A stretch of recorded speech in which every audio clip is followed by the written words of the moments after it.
siz haqiqatdan ham Kamil karateni jangni yutkazib berishga kelishganmisiz? Ayni chog'da ovozli xabarlarni birgalikda tinglaymiz. Men nazarimda siz ham eshitgan bo'lsangiz kerak.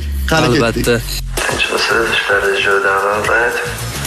O'zgar qo'nalik va planlar birpas to'yga solishgandan keyin biroz o'pka kiramanki, esingizdan chiqarib qo'ymang iltimos sizdan. Bu kunlarga kelishdi o'zi bo'lmadi aka. Xohlasa ota-onamni oldida yuzimni yorib qo'ying biratcha.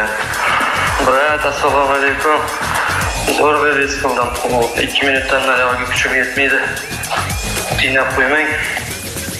Xo'sh, bu yerda haqiqatdan ham Kamil karate bilan kelishish va u ijtimoiy tarmoqlarga tarqatgan ma'lum bir miqdordagi summa berilgan, berilmagan, unisi bizga qorong'u.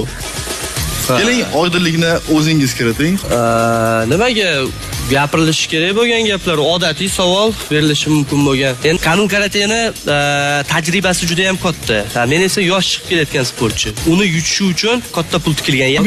Bookmakerlik kompaniyalari orqali katta pul tikilgan. Albatta, juda ham O'zbekistonda men uchun o'sha Kamil karateni g'alabasi uchun bookmakerskiy o'sha kompaniyalarda kattaroq summa tikilgan men bilishim bo'yicha. Butun O'zbekistondan meni g'alabamni istovchi insonlar ko'p. Ulardan ham yaxshigina daromad yig'iladi.